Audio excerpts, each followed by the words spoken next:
ஒரு வார்த்தை சொல்றேன். இதே ஓச்சேரியில முனையில ஒருத்தர் டீ கடையில நல்ல டீ இருக்குதுப்பா அப்படி சொல்லிட்டு என்ன பண்ணுவோம், இங்க இருந்து போய் சாப்பிடாம இருப்போம். அந்த முனையில போன ஓச்சேரியில போனா கண்டிப்பா சாப்பிடுவோம். அதே மாதிரி தானே இயேசு நல்லவர் தெரியும், அவர் ருசி பாருங்க. ருசி பார்த்தாதான் இயேசு என் வாழ்க்கையில் நல்லா செய்வாரா. அவர் எனக்கு ஏன்னா இயேசுக்கு எனக்கு ஒரு காலகட்டத்தில் சம்பந்தம் இல்லைங்க. என் பேர் நந்தகோபால் என்ற பேரு, எனக்கும் இயேசுக்கும் சம்பந்தமே இல்லை. ஆனா அந்த இயேசு என்ன ஒரு நாள் சந்தித்தார், என் வாழ்க்கையை மாற்றினார். அருமையானவர்களே, அவர் கிறிஸ்தவர்களுக்கு மட்டும் தெய்வம் அல்ல, எல்லாருக்கும் இந்த பூமியில இருக்கிற எல்லா மனிதனுக்கும் இயேசு தெய்வம்.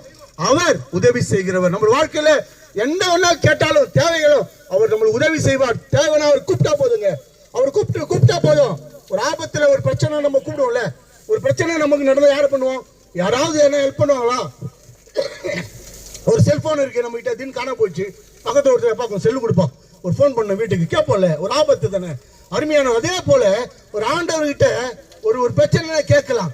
என் ஆண்டவர்கிட்ட கேட்கலாங்க, என் ஆண்டவர்கிட்ட கேட்டு ஆண்டவரே சொல்லலாம், எனக்கு ஒரு பிரச்சனை இருக்கு, என் வேதனையோடு இருக்கேன் அப்படின்னு ஆண்டவர்கிட்ட சொன்னா போதும். ஆண்டவர் தீர்த்து வைக்கிறவர். என் ஆண்டவர் இயேசு கிறிஸ்து தீர்த்து வைக்கிறவர், பிரச்சனைகளை மாற்றுகிறவர், பிரச்சனைகளை தீர்த்து வைக்கிறவர், நம்ம ஆசீர்வதிக்கிற நல்ல தெய்வங்க இவரு. நம்ம ஆசீர்வதிப்ப வியாதியா, கடன் பிரச்சனையா, பண பிரச்சனையா, ஒரே ஒரு சான்ஸ் கொடுத்து இயேசு கிட்ட ஒரு டிவில ஒரு ஆடு ஒன்று வருது வச்சுங்களேன், இந்த ஷாம்பு போட்டா தலைக்கு போட்டா நல்லா முடி வரும், இந்த ஷாம்பு போட்டு குளிச்சா அந்த சோப் போட்டு குளிச்சா நல்லா வெள்ளையாகும், இந்த ஒரு பேரன் ஒளி மாதிரி ஏதாவது ஒரு ஆடு ஒன்று பார்த்தோன்னே, ஒரு அட்வர்டைஸ்மெண்ட் பார்த்தோன்னே யூஸ் பண்றோமா இல்லையா? இயேசுவை நாங்க சொல்றோம். நீங்க உங்க மனதில இயேசுவை ஏற்றுக்கொண்டு என் வாழ்க்கைக்கு நல்லது செய்யுங்க, என் குடும்ப பிரச்சனை மாற்றுங்க அப்படின்னு சொல்லி பாருங்க. இயேசு உண்மையாக செய்கிறவர், அவர் நன்மை செய்கிறவர், அவர் உயிரோடு இருக்கிறவர்.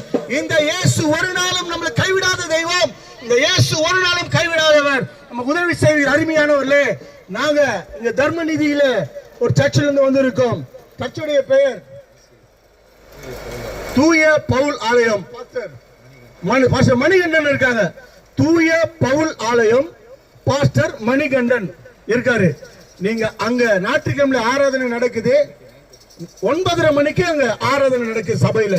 நீங்க வருவீங்கன்னா இன்னும் அதிகமாக என் ஆண்டவர் பற்றி அறிந்து கொள்ளலாம்.